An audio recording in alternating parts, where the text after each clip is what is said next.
Hello everyone, so my name's Rebecca Drew. I head up the sales team here at EMEA for Vidyard. We're a video for business platform. What's interesting is I actually implemented Vidyard at my previous company with my sales team, and the results were phenomenal. It really did change the way that we were operating, and we drove a lot of revenue as a result of it. So I'm very pleased to be here today to talk to you about how you can really set up a video selling strategy. So what we're going to talk about. So we're going to talk about how selling has kind of changed, and I think it's important to really start with some context about what's been happening over the last few years. I've been in sales for 20 years. I've been leading sales teams for the last 10 years. And there's been so much change in sales over the last couple of years, especially with obviously everything that's been happening in the world. We're going to talk through why to use video in sales, and again, just give you some kind of like context of why it's really important, and then how to use video and what that kind of strategy should look like. So can I just get a show of hands, like any of your sales team using video today as part of their sales process? Okay, fab. We've got some people in the room. So hopefully there's something for everyone today, whether you're using video or not. So if you're using video, this will hopefully help you guys to level up. And I can share lots of resources after this. And then for those of you that aren't using video, like I say, I would encourage you to use it. We have a free tool that you can download and your teams can start using today. So how's selling changed over the last few years? Well, HubSpot did a study where they looked at the number of sales emails that is being sent out. Okay, that number has doubled since the beginning of the pandemic. So imagine you're a buyer. I can attest to this myself because my inbox is very, very crowded. So the number of sales emails that are being sent out, and buyers are receiving twice as many sales emails as they were pre-pandemic. So unsurprisingly, the response rates have gone down by about 37%. So we have to do something different, okay? In the absence of, actually getting out and meeting with clients, I know we're doing a lot of hybrid stuff now, but it's about how do you really stand out from the crowd? How do you build that rapport and that relationship when, we can't get out and actually break bread with these people? So, this is just a classic example, right? Which of these emails will catch your eye? On the left here, the typical kind of like text-based email that we get. It may be personalised. There might be some sort of, a value proposition in there. But ultimately, it looks like every other email that I'm getting. Whereas on the right-hand side here, you can see an example of what a video email looks like. It's about standing out from the crowd. So absolutely using it in your prospecting to start with, but it can be used right throughout the sales process, and I'll cover a little bit of that today. But this is like the new normal now, and buyers want to be interacted in a different way. So this kind of like study came through where 80% of buyers want to have that remote interaction. So it's about, well, how do you, if you are interacting in a remote way, how do you kind of like really over-index on that relationship building, being human, building that rapport? And Forrester said that basically asynchronous video messaging is going to be essential for any salesperson moving forward. And like I say, I've seen the power of it myself. And this is the thing, is that the sales process is now taking a lot longer. Again, I can attest to that as a sales leader. There are more people that are involved in the decision. When people aren't going into the office, there's often a kind of like a buying committee. So making sure that you're as multi-threaded as possible is really, really key, because sales is taking longer.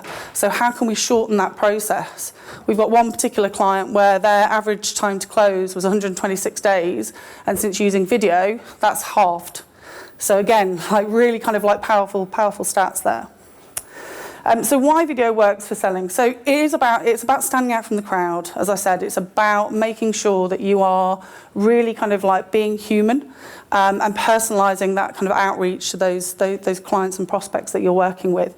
As I mentioned, it's about establishing that rapport. People buy from people. Sales will always be like that. People will buy from people that they know, trust, and they respect. So how do you really kind of demonstrate that? And that kind of like clearly showing value piece is really important, like a quick video that you can do, which actually demonstrates, so that the buyer, you're making their life easier. You're actually helping them to visualize what your solution is going to look like for their business and some of the outcomes that it's going to drive. And it's about staying top of mind. So in between those moments where you have those client meetings, how do you really kind of stand out, and how do you make sure that you're continuing that conversation? You know, we'd all love to be able to get in front of, decision makers, but sometimes that's not possible, right? We might be dealing with an internal champion within the buyers or within the client or the prospect. So being able to kind of like do a video where your brand and your kind of, your value proposition is getting seen by the right people, even if they're not necessarily on that call. So SalesLoft did a study where they looked at when video was included as part of an outreach, response rates went up by about 26%. This is analysis over literally millions of emails that have been sent out. So if you're not using video today, I definitely encourage you to do so. And within our platform, so with Vidyard, and this is not a sort of pitch, I'm just kind of giving you a bit of context here, but we have our calls to action within our videos. So once you've watched the video, there's a very strong call to action there to either book a meeting, and that can be integrated with, Calendly or Chili Piper or whatever kind of like, scheduling calendar tools that you're using. But, the click-through rate is 4 times the industry average when you have a call to action at the end of the video. So again, really kind of like powerful stuff. And a lot of people think there's a misconception. A lot of people think that, video is just for prospecting. It's just for your BDRs and your SDR team. But it can be used throughout the sales process. So Proposify did a study where they looked at when video was included as part of a proposal, close rates went up by 41%. And in some industries, that was as high as 100 plus. So again, think about the efforts that your sales team are making. And if you can just do one little kind of incremental thing, i.e. including a quick video walkthrough on your proposal, the close rates are going to go up as a result. So think about how much more revenue that could mean for your business. So how to use video in sales? There's a couple of examples here. So I've mentioned kind of our outbound prospecting. Absolutely, make sure that you're increasing those response rates and standing out from the crowd. Think about it from an inbound lead perspective as well. So one of our clients, a company called Dynamic Signal, they were having a lot of people who were dropping off. So once the BDR had booked the meeting for the account executive, they had a 50% no-show rate. When they included video as part of that handover process, that no-show rate went down to 10%. So again, think about the kind of efforts that your team are making. It's about how do we work kind of smarter and make sure that we're really engaging. Can be used throughout the sales cycle, as I mentioned. It's so funny because you get the same questions from different clients, right?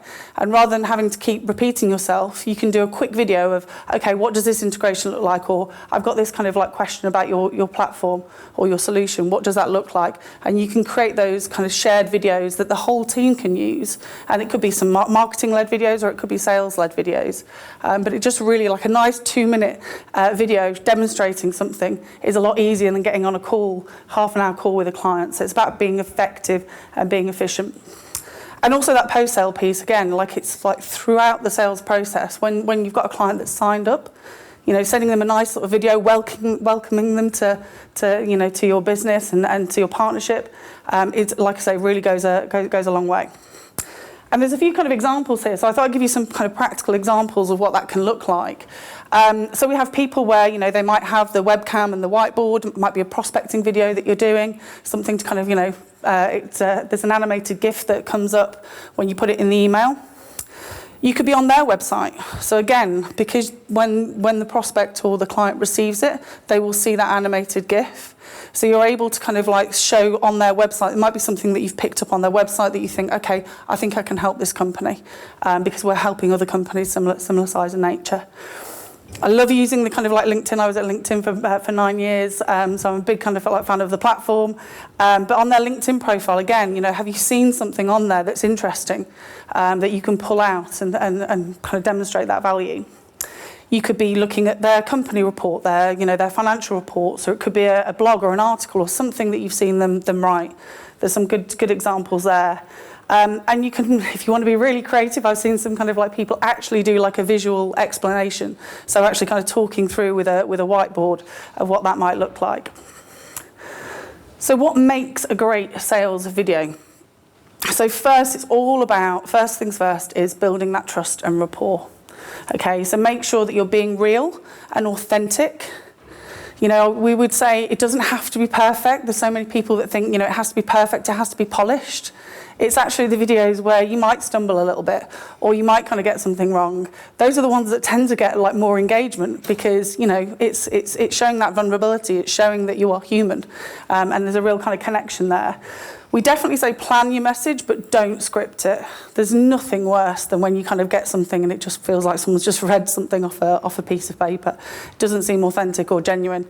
So make sure that you're planning your message, but don't kind of like have it scripted. And there's functionality within the platform so you can give yourself bullet points and notes. Absolutely make it all about them. Okay, it's not just about you pitching your product. It's about what are the outcomes that you believe that you're going to be able to drive for that client to move that company forward. And we say keep it short. So for a prospecting video, we would recommend anywhere between 45 seconds to a minute tops. Okay, when you're further down the sales process and you've got those people who are a bit more invested, they're bought in, you're already having a conversation with them, you can do a bit longer videos if you were doing a proposal walkthrough, for example. The video can be a bit longer, but definitely keep it short when you're trying to get that prospect interested. Like, make sure that you're clearly demonstrating the value and how you can help. So again, you know, buyers are so much more sophisticated now than they've ever been, and they want their life to be easy, right? So make it easy for them. Actually show them what you can do and how you can help them, because then they visualize it in their mind and they can start to, kind of like think about what that's going to mean for their business. So that's part around there. And then always close with a strong call to action. You know, whenever you're sending a video, you want that client to make that, that kind of commitment, whether it's, I'm going to book a meeting with you, or it's like, here's some more information, click on this, or something like that. That's one that we see working really, really well. And as I said, the click-through rates are 4 times the industry average when you've got those strong calls to action in there. And then finally, the kind of power of analytics. So it's great creating these videos, right? It's great that your team are creating them, they're sending them out. But what we really, really want to know, and especially for all the kind of like, the people in the room that want to attribute value to how you're using video, it's all about the analytics.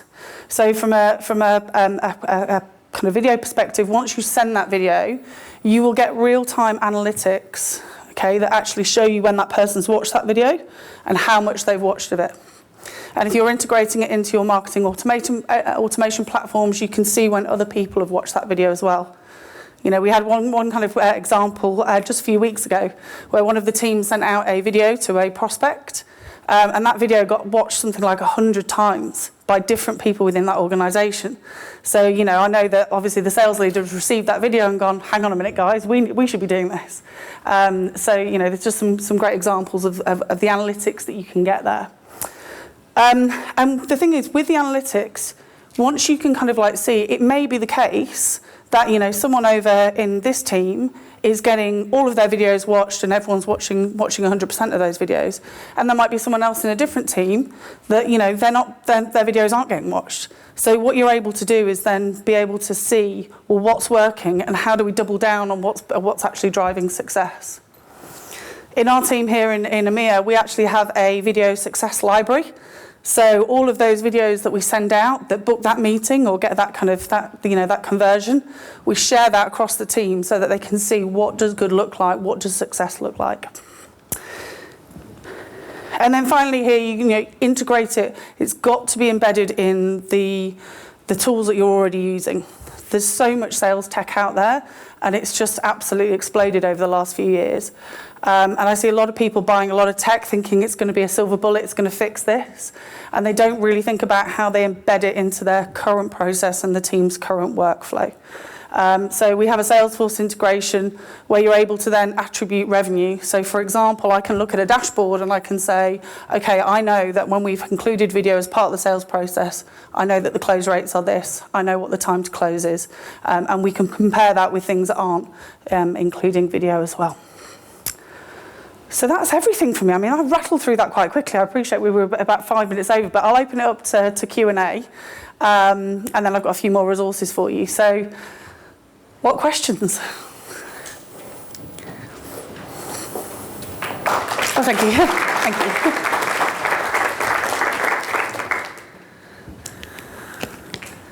Question, yes. Yeah, question, Laura from Zanetta. Do you have any kind of insight into whether you see a difference in responses to kind of personalised videos versus kind of generic outreach videos? Yeah. Is it worth that effort to really make the personalised videos powerful? Yeah, it absolutely is. Like, personalisation will always win out.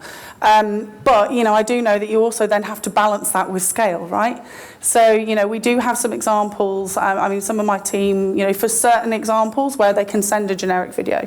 For example, when a client comes on board, you know, you can be pretty generic with that. So you can send them a welcome email, just a welcome video saying, hi, great, we've got the DocuSign all sorted. I'll move you over to the provisioning team. Your customer success manager is going to reach out. So that can be quite a generic one, and that can be across the board. We do have some people where if you're doing something in prospecting, you can be a little bit more generic. If you're doing a particular vertical, for example, like that's something where, you know, if you're working with a security industry firm or something like that, you can reference that so it feels personalised, but it's not necessarily kind of like fully personalised. But yeah, personalisation is always going to win out. But great question.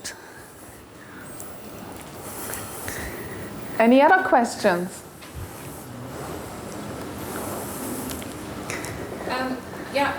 My question is more related to like personal skills of the salespeople. So, you know, everybody has different skills. Some people like to present on stage, some people hate it equally. Some people, you know, are really natural speaking in a video, and some people are not. Yeah. So, and we have a collection of all of these kind of personalities in every single team.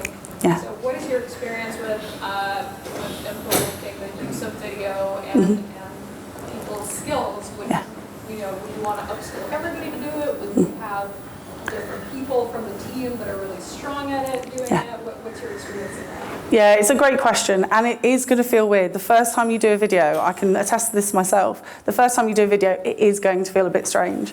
But don't be kind of like I say, don't be perfect. It doesn't have to be perfect. One of the things that I'd encourage you to do as well is don't watch your videos back. Just click and send, because you will just, honestly, and then you just end up in a rabbit hole, and you're always trying to make it perfect. And like I say, that's not what people respond well to. People respond well to the authenticity of you kind of like talking through for, you know, like 30 seconds or a minute or something. So that's what I would kind of like say from that. But you're absolutely right. Like, you want to make sure that, I mean, some people, like, it's bizarre. I speak to sales leaders sometimes, and they'll say to me, oh, I don't want my team on video. Oh, I don't trust them. And it's like, well, hang on a minute. Like, if you've hired these people and you expect them to be in front of a client selling and doing a good job, then all it is just translating that skill over into a video, just short form, asynchronous content. But you will get some people who are going to be more comfortable on it. So what I'd encourage you to do is get your champions within the business, because salespeople are like meerkats. As soon as kind of something starts working over here, everyone's like this, what's going on over there? And then they want to try it. So, you know, get your champions. And like I say, what we found works really well is that success library. So celebrate and elevate when you see kind of like, you know, someone booking a meeting because they've sent a video. Share that across to the team. Like, you know, make sure that then builds that groundswell, and then everyone realises the value of a video and how it can help them. But it is a process. It is a process. Yes? Rebecca, thank you so much. You have just mentioned your experience with LinkedIn also. Yeah. How would you combine both? I mean, there is the possibility to have beyond the profile photo now also a video. Yeah. What are your suggestions? Yeah. So it's interesting because my team actually used it when I was at LinkedIn. And again, like, the results were great. So when I moved to a different company, it was an e-learning platform. You know, I just knew that we had to have it because, you know, I knew the power of what it can do. But we have an integration within LinkedIn. So we have a free Chrome extension that you can download. And then it has the integration with LinkedIn as well. So we would always kind of like encourage to be sending messages. We always say, you know, think about omni-channel. Don't just send one kind of like email, you know. You want to kind of maybe have a few touch points, send it through different platforms. Some people, you know, I know some kind of like prospects and clients, and they never look at their emails because it's, you know, they just kind of see it as you know, where spam is. So they don't tend to kind of like check emails, but they might be kind of like very active on LinkedIn. And like I said, with the integration, it's so simple. Literally 3 clicks and you can send that video, and it's personalised. It's on their LinkedIn profile, and it's coming through in that sort of channel. So, you know, try different things and see what works. And so, you know, you can A/B test those. But because of the analytics and, like I say, because of the integrations, the great thing is that you are able to then prove that back to the business and go, well, actually, we can demonstrate that we know that when video is used, our success rates go up.